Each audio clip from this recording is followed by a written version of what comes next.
Hey guys, welcome to Appalachia's Homestead. Pater with you, trying to kill 12 birds with one stone. So I'm still cooking Thanksgiving food. So that's what I'm doing. I'm prepping more sausage balls. So it's a good time to talk real quick. While we're making more sausage balls, I have an entire roast prepared. I've got my corn prepared. I've got the pecan pie ready to go. What else? Cranberry salad. So anyway. So since this topic came up the other day in my homesteading group, okay, which kind of ties into, I had some folks ask me why we did not butcher our turkey. So the question that has come up, which ties to the turkey kind of, is how do I feel about butchering, and is it possible to have a no-kill homestead? Well, the answer to that is absolutely it's possible for you to have a no-kill homestead. I had a particular girl who she's interested in animal byproducts such as the milk, the eggs, etc., but she does not want to have to go through the process of butchering. Okay. Well, guys, let me just be honest here, and somebody's going to agree. A lot of you may agree, and some of you don't agree, and just whatever. Let's have a conversation about, first of all, your homestead and what you do on your homestead. That's called It's Your Business, okay? Let me energize you and empower you and remind you that what you do on your property in terms of what decisions you make best for your family and what you do with your family, just made that word up. Your family and your animals, yeah. Okay, so what you do is your business. What you see other people do does not mean that's what you need to do, okay? Because the truth of the matter is 9 times out of 10, when you look to other people and what they're doing, it's to gain ideas, okay? To gain different ideas. A lot of times people do things the wrong way, okay? A lot of times people eat things or do things that you don't like, period. There's some things that you could produce on your farm, or you might end up producing on your farm that's not your favorite thing. You might produce things on your farm that don't benefit your family because it's not economical. So first, let me tell you right now that you need to do, I gotta keep making these sausage balls. You've got to do what works best for your family. You need to look at what you eat, your budget, your means to an end. Let me remind you right now that if you are just now getting into homesteading and growing, the person you are when you start is not going to be the same person you are in 3 years from now, 5 years from now, 10 years from now. Okay? I don't understand this whole notion of if I'm not showing me, going through the entire culling process of a rooster or whatever, that doesn't qualify you as a homesteader. That's hogwash, okay? For those of us that do butcher, it is, and I will tell you that it is, or that have animals taken to slaughter, whatever, it is a very emotional deal. Now, some of you on the extreme spectrum say, yeah, it's mean because you're raising them and then you're going to eat them. How can you do that? Well, there is a reality to this as well that you need to hear. At some point, depending on how you have done your homestead, depending upon what you've brought onto your farm. Okay, so let's say you want a cow for milk. Well, in my case, that's what we've done. Well, that means we had to breed her. What does that mean? It means she's going to have a baby. What are you going to do with the calf? Whether it's a bull or a heifer, you have to make a decision, okay? Are you going to continue to take on animals on your farm? Because I can tell you right now, if that's the choice that you make because you refuse to sell them or you refuse to slaughter, butcher, cull, whatever, you're going to start having an enormous amount of animals on your farm and you're going to have an enormous feed bill, okay? Now, let me give you an example. I had a bunch of roosters that I had lined up for us to put in the freezer. My husband got very sick. And my life from mid-September to even now, probably until January, is not normal. Okay, we are entrenched in doctor's appointments and therapy. The last thing on my mind right now is lining up 16 roosters and butchering them. I'm sorry, it's not on the radar. It wasn't the priority. It wasn't the top priority. We already had so much meat put aside from 2 sows and a steer and another steer coming up. I wasn't going to sweat it, so I sold them.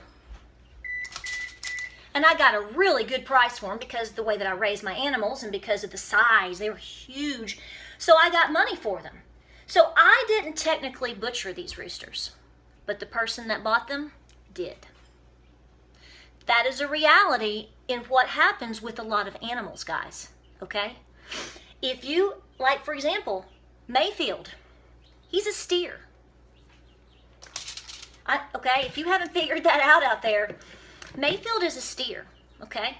It's going to be very difficult in some aspects to take him to slaughter next year. I'm already mentally prepared for that. But here's the deal. When I knew that she was going to throw a calf, I had a decision to make. Okay, I can't keep 75 cows. And if it becomes a steer, or if she has a bull and I choose to turn it into a steer, I'm going to benefit from eating him. My family is going to benefit from eating him better than anybody else. Why? Because I know what he's been fed. I know what he has eaten. I know how he's been kept, how he's been raised, how he's been loved, all of that sort of thing. So here's the bottom line. If you choose to not butcher your animals, I'm going to tell you right now, you better be very slow on multiplying. Okay, I got chills, they're multiplying. Okay, you better curb it, because if you really can't deal with that, you're gonna face a time where something might get injured. You might have your feed bill overwhelms you for reasons that you can't control, such as a drought. You know, feed costs going up. Hay is huge in terms of cost if you can't find it. At some point, the reality of there is a cycle in all of this. Okay, now some animals I've taken in or have kept because I just love them, and I love all of them, but I've kept them as a pet. Turkey too is probably going to turn into that, and I know some of you are like, well, what happened is I got turkey too because nobody else was taking turkey too, so I took it on, and my theory was that I was going to butcher him for Thanksgiving or Christmas. Now we've had all this stuff happen. Thanksgiving plans change, hence I'm going to a second Thanksgiving right now. That's why we're having 2 dinners. So the menu changed. So I was originally taking a ham, which got switched to a roast, which threw off the turkey. So it didn't work out, okay? But I'm okay with that. The bottom line is you have to be realistic that at some point you may have to make a decision on some of your animals. If you choose to not cull them and you choose to take them to for sale somewhere, I'm letting you know 9 times out of 10 somebody else is going to butcher them. Now, if you get money back and then can reduce your feed bill, you know, and you didn't have to go through the process of whatever, then good for you. That's okay. You have to do what works best for you. You're not here doing this to prove a point to somebody else, okay?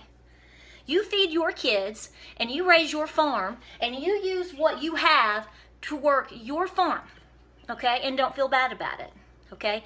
Because it's a journey and it's a work in progress. We all see things that we can become better at or stronger at or improve on, but that needs to be on your timeline and not because someone else does something. And a lot of times people don't show what they do or talk about what they do to make other people feel bad. They're just doing their thing. Just don't let that impact you. Oh, last one. And I will tell you, I shredded the cheese for this one because yeah. You gotta get this doodad. It works great. So I'm just saying, do you have to butcher your animals? No. But if you continue to grow them up to a point and you sell them, probably someone else will. That is the fact. If you don't want to slaughter or butcher or cull or do all of these things, have someone that you know that is available to do it for you. Because the reality is you may not have intentions to actually butcher, slaughter for consumption, but you may have to put something down. So you have to be prepared for that reality as well. Life and death are going to absolutely become a very staunch, a bright reality for your homestead, whether you're for it or not. That's just part of it. And the more that you add on, the higher that probability increases. All right. You made me do this today. This is good. All right, these are going in the oven. I hope you enjoyed this video. I know it's not a light subject. We really love on our animals here. And I've been asked, I just had a conversation with a lady last week when we were at the optometrist, and she's like, she's like, I don't mean this disrespectfully, but you're talking about your pigs, and I know the meat's amazing. How did you do that? I said, because I knew that when I got them, that's what I was getting them for. It wasn't a wishy-washy scenario. I'd also been in the process already of life or death, if you will, on different terms. So I had already prepared myself for that. You just have to go through the motions and go through the emotions, and don't push yourself. And if you're not sure you're not ready, then don't take it on. If your spouse is ready to take it on, and don't push your spouse either, okay? Don't push your spouse. Don't be like, well, I want bacon, but I can't do it, and your husband feels the same way, because then you're both going to be in this emotional deal about it. If you take these animals on to butcher, somebody has to be in it all the way. Or have somebody in terms of having plan B, somebody you can sell to. See, I had a plan B for my roosters. That worked out. That was great. That worked out. And it had nothing to do with butchering per se. It had to do with timing and just the weather and everything. And my husband, it had, all of that. So if you like this video, like and subscribe. Check us out on Facebook, Instagram, and Pinterest. Hope you had a great holiday. Do your thing. Okay? Don't come to someone that, don't come to someone else for their approval, for their advice. Yes. You don't need anybody's approval. You can do it. We know. Y'all take care out there.